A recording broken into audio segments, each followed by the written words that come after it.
নানান cinema, theatre, বিভিন্ন জায়গায় অভিনয় দেখে থাকে।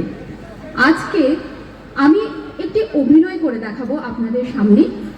সেটি হলো শ্রুতি নাটক, বনানী মুখোপাধ্যায়ের লেখা অর্পণ শ্রুতি নাটক।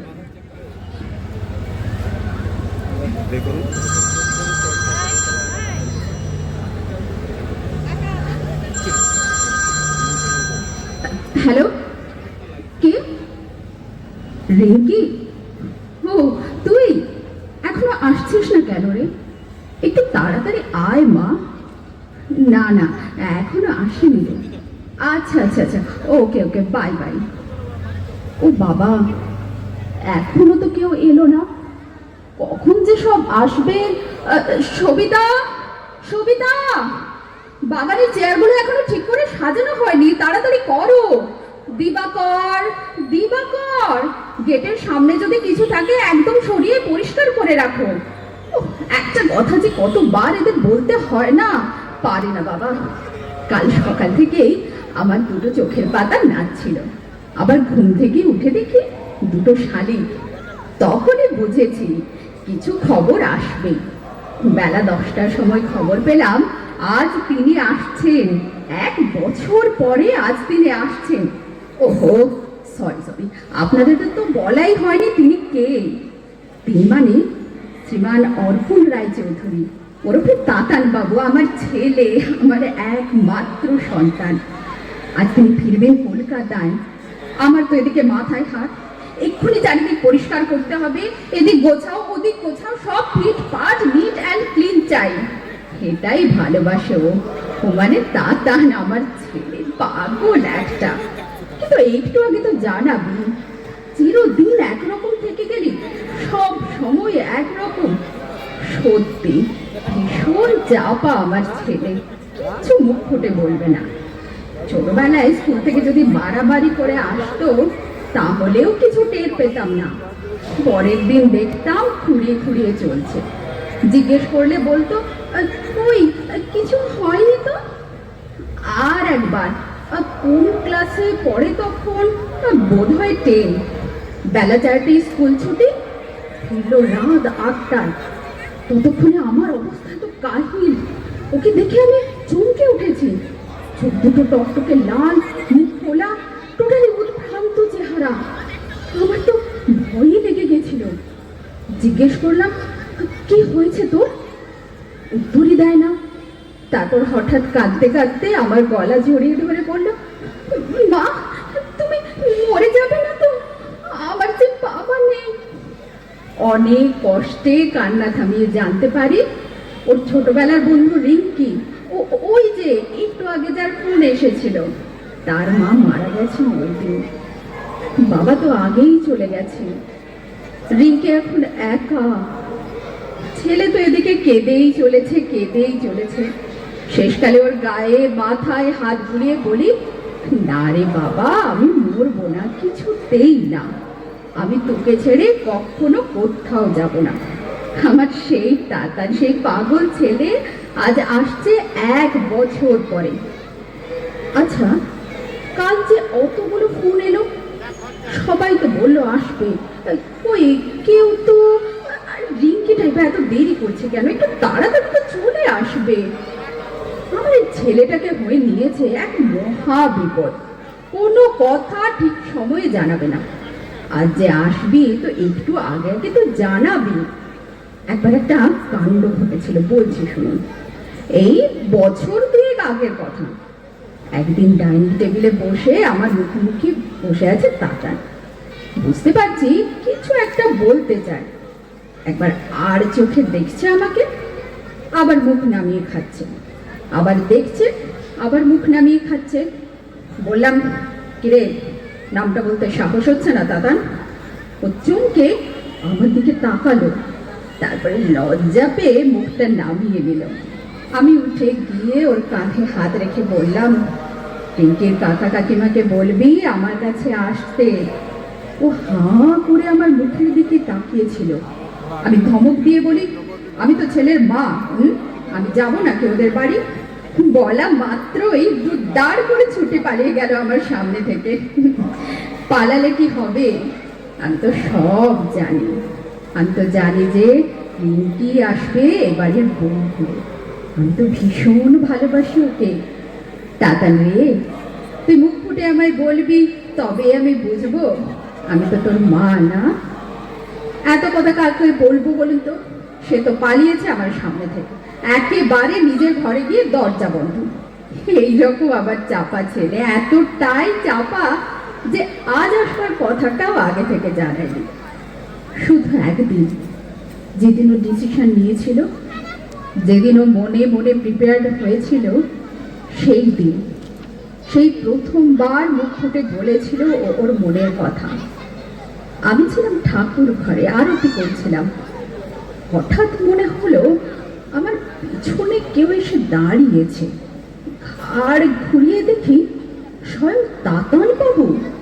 জুতোটা খুলে আস্তে আস্তে এসে আমার পাশে বসলো চুপটি করে। আমি আরতি সেরে প্রণাম করে উঠেই দেখি অবাক কাণ্ড, শ্রীমান তাতান চোখ বুজে দু হাত জোড়ো করে ঠাকুরের সামনে বসে আছেন। বুঝলাম নিশ্চয়ই কোনো গুরুতর ব্যাপার। তা না হলে তো শ্রীমান অর্পণ রায়চৌধুরী সচরাচর ঠাকুর ঘরে ঢোকেন না। শুধু উনি কেন, ওনার বাবাও তাই ছিলেন। ঠাকুর ঘরের ধারে কাছে তো আসতেনই না। দুর্গাপূজার সময় ঠাকুর দেখতে গিয়ে যদি বলতাম, হ্যাঁ গো একটু হাত জোড়ো করে নমস্কারটা তো করো, তখনই একটু হেসে চোখ বন্ধ করে সেরে ফেলতেন প্রণাম। তা ওই বাবার ছেলে তো, তিনিও তাই। ঠাকুর প্রণাম করাটা যেন এক ঝকমানের ব্যাপার। তা সেই তাতান বাবু যখন স্বইচ্ছায় ঠাকুর ঘরে এসেছেন, হাত জোড়ো করে চোখ বুজেও বসে আছেন, তখন সেটা চিন্তার ব্যাপার তো বটেই। আমি কিছু জিজ্ঞেস করবার আগে শুনলাম সেই অবিশ্বাস্য কথা, মা আমি এয়ারফোর্স জয়েন করছি পরশু। উঠতে গিয়েও বসে পড়লাম আমি। কিছু বোঝার আগে বলল, তুমি তো আমাকে কখনো না বলোনি মা, এখন বলো না প্লিজ প্লিজ মা। না, আমি না বলিনি। আমি যে ভীষণ ভালো মা, বেস্ট মা, স্মার্টেস্ট মা, আমি যে না বলার সাজে না, তাই আমার আর না বলা হলো না। ওরা চার বন্ধু একসঙ্গে ট্রেনিংয়ে চলে গেল। আমি একা হয়ে গেলাম, কমপ্লিটলি একা। অবশ্য রিঙ্কি বাজে নয় আমাদের কাছে, ওদের বিয়ে তো ঠিকই হয়ে আছে, শুধু পরেরই সময় হচ্ছে না। ওটা তো রেডি। আচ্ছা ফোনটা কি বাজলো? বাজেনি তাই না? আসলে কালকে ওর আসার খবরটা ফোনে পাওয়ার পর থেকে সারাক্ষণই মনে হচ্ছে যেন ফোনটা বাজছে।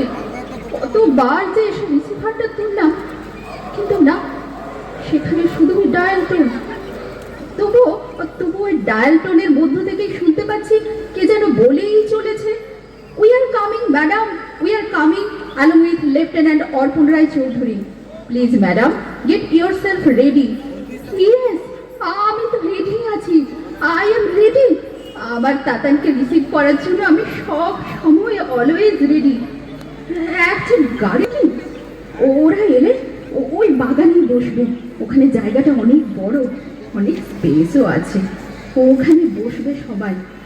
কিন্তু আমি আমি কেন স্থির হয়ে বসতে পারছি না?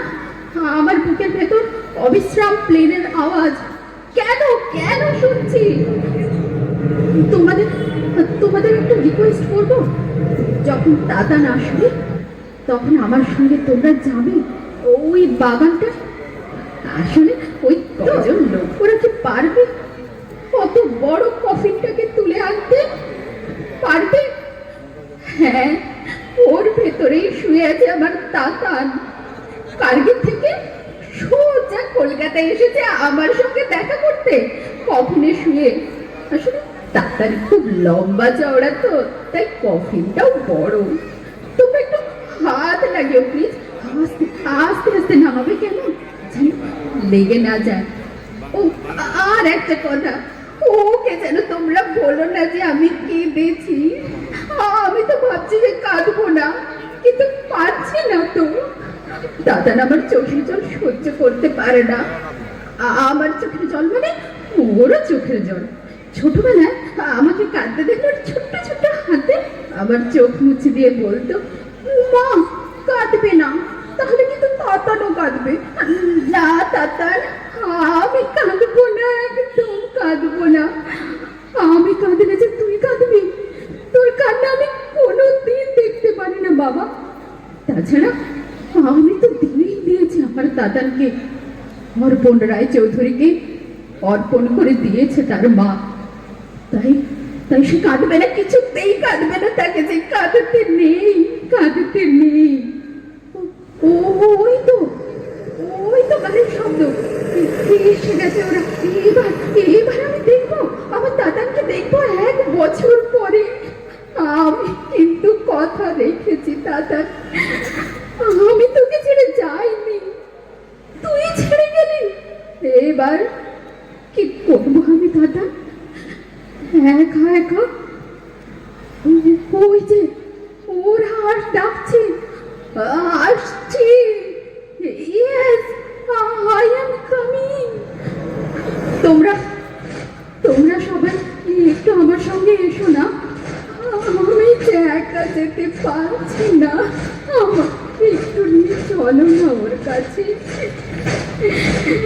Yes officer, I am coming, I am coming. ধন্যবাদ, ধন্যবাদ সবাইকে।